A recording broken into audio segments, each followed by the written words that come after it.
I'm Zeynep.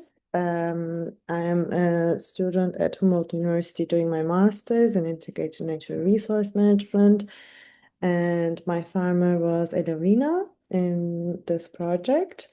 And we will be presenting our business proposal about the Kalaamugosi Women Empowerment cooperative that she's working in. So I will leave the floor to Elovinah to introduce herself and then do the introduction.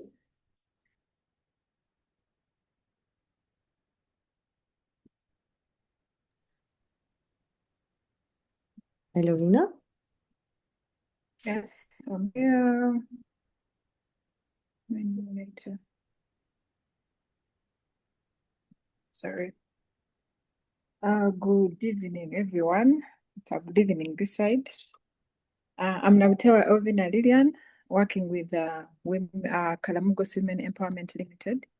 It's a women-led business that is found in the eastern part of Uganda, in Bugisu region, and Bugisu is known for the production of some of the world's best Arabica coffee.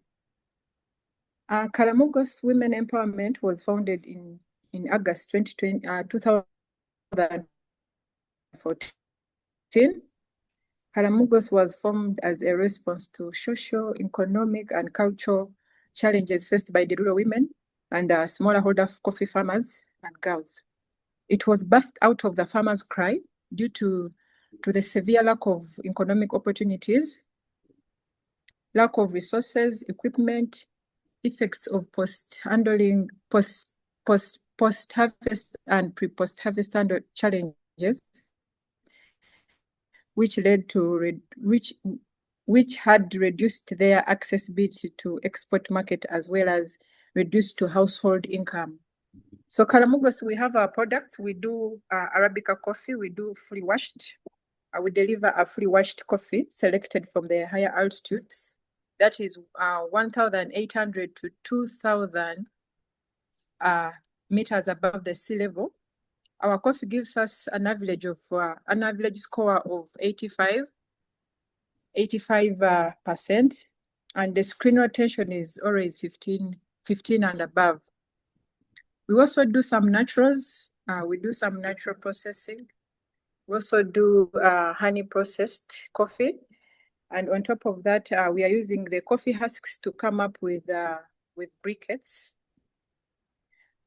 So Kalaamugosi, what we do is we train farmers on pre and post-harvest handling. We also train them on sustainable agricultural practices. We source coffee from the farm to cup. We are involved in the whole value chain. We also add value to our Arabica beans. We have a product that is called the Sweet Dream Coffee.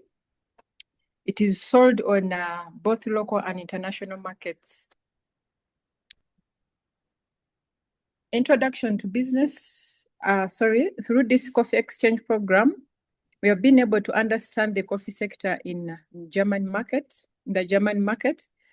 exploring the Ugandan institutions and organizations around coffee, planning improvements for the farms and coffee quality through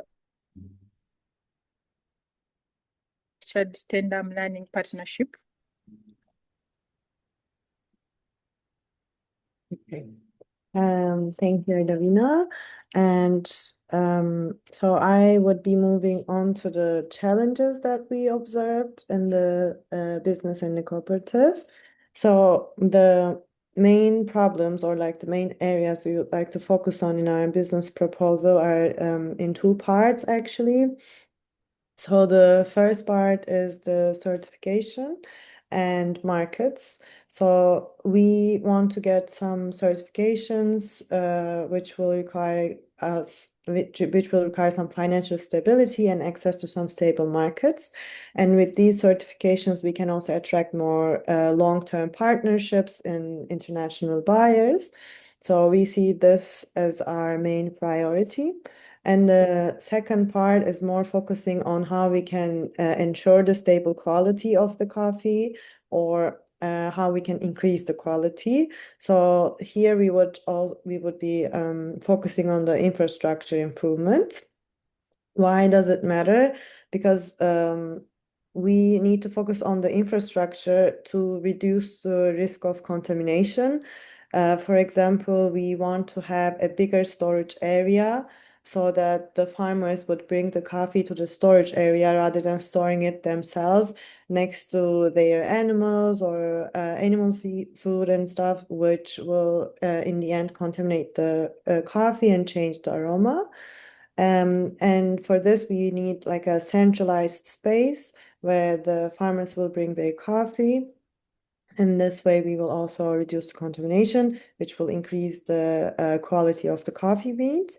And the last part, we need better drying systems because we need some bigger and in amounts also higher amounts of drying beds to ensure the uniformity in the drying process so that every coffee bean has the same level of dryness, which will also affect our quality a lot.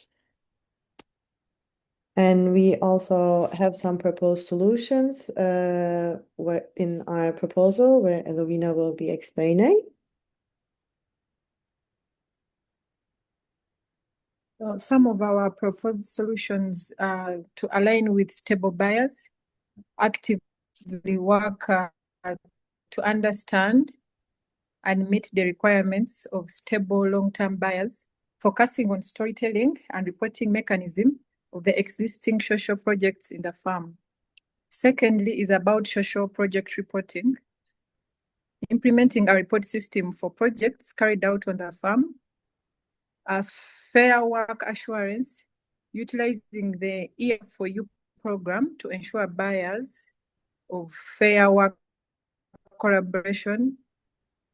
We also have infrastructure investments for certification. Making investments in infrastructure is necessary for us to achieve the stable buyer requirements for certification.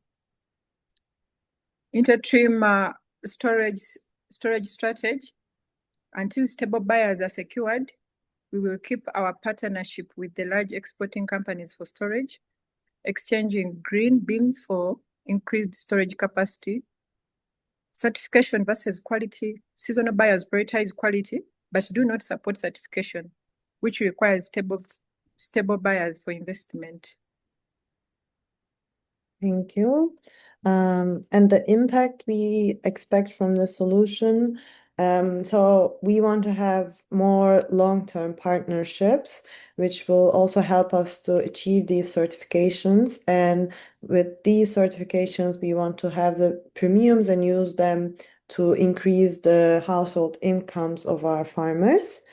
And with the premiums, we can also diversify how we can use it with some financial trainings to the farmers, or we can also invest as premiums to our storytelling of the farm and the corporation because it's a woman-led corporation and there is no child labor allowed in the farms. And we are trying to find a way how we can tell these stories and also give some assurance to the buyers to kind of attract, because we learned also in our visit in Germany that rather than the price, the buyers are also more concerned about the social dimensions of these farms. So we already have it. This is the focus of this corporation, but we need to find some ways to assure the buyers. So and also, the other impact we expect with this proposal is that when we have new facilities, we would be increasing our efficiency. And with this, we can also have more stable employment of women and young women who are willing to be in this business. So this will also ensure like a stable income for our women farmers. And also, this better infrastructure and training would bring a safer working environment.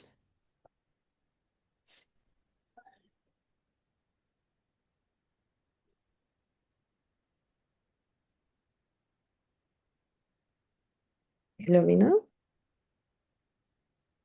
So these are possible partnerships.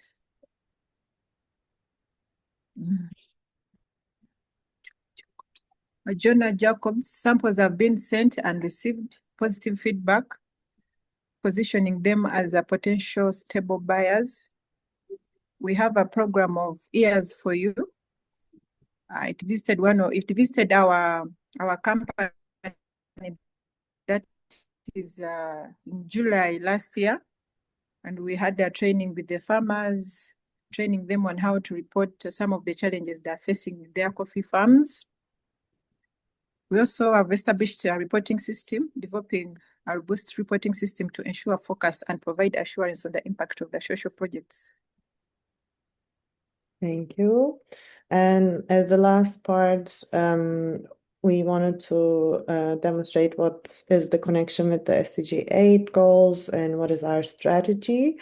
So in this part, you can see the small explanation of the goals, and I will be explaining the connections that we would want to achieve with the proposal.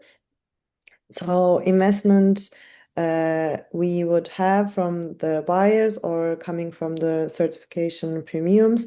Like I mentioned before, we want to use it mainly in infrastructure to increase our quality of the coffee and also to increase our economic productivity, which is highly aligning with the target 8.2. And secondly, direct payments to women will foster inclusive economic growth. We want to give our women farmers we want to offer them a more stable income. So this direct payments will allow us to achieve this, and this is also aligned with target 8.5.